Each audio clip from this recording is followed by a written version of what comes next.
when you do not agree with someone, what do? Fight with the person. It's not the right way to communicate. The communication can be polite.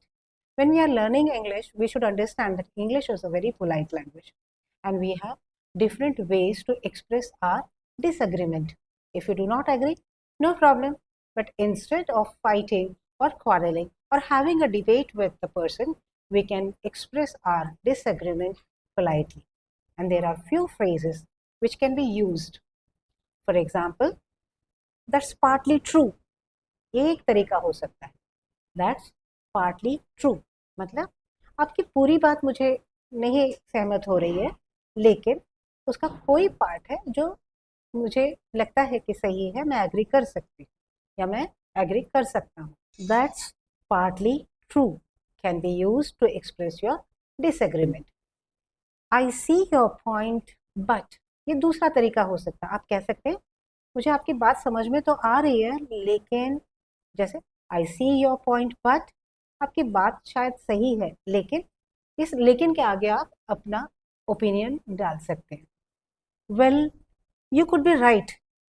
अब हम पहले ही एक बार मान लेते हैं, बता देते हैं उनको कि हाँ आप सही हो सकते हो, लेकिन, और इस लेकिन के बाद आपको अपना ओपिनियन फिर जैसे हमने अदर फ्रेजेस में यूज किया था वैसे ही इसमें भी यूज कर सकते हैं. कैसे? फिर आप बता सकते हैं but I have different opinion, but I differ, but I think, ऐसे लगाकर हम अपना डिसएग्रीमेंट बता सकते हैं.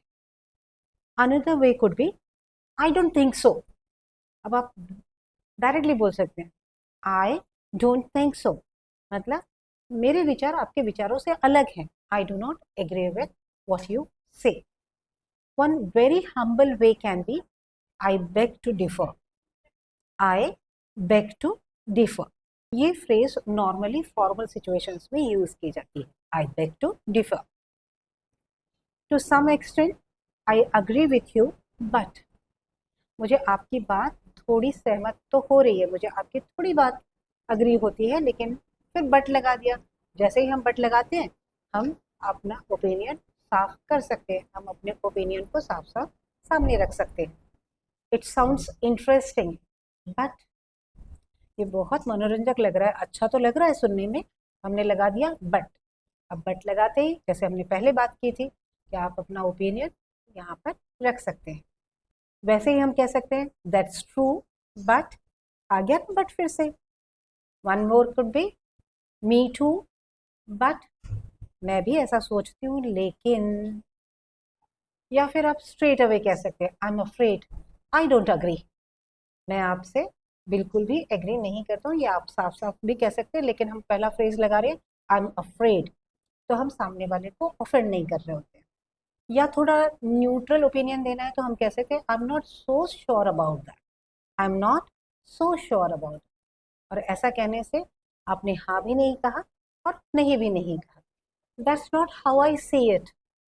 जिस तरह के आपके ओपिनियन है या आप उस नज़रिए से देखते हैं, मेरा नज़रिया थोड़ा अलग है. ये भी एक तरीका है. ज़रूरी तो नहीं, नॉट नेसेसरीली. ये एक और तरीका है जब आप अपना डिसएग्रीमेंट बता सकते हैं. या सिंपली कह सकते हैं यस बट, हाँ लेकिन. और ये लेकिन जब आ जाता है, मैंने आपको पहले ही बताया, लेकिन का मतलब है आप उनसे अग्री नहीं करते हैं. आप अगर एकदम ही उल्टा सोचते हैं उनके ओपिनियन से तो आप कह सकते हैं ऑन द कॉन्ट्ररी.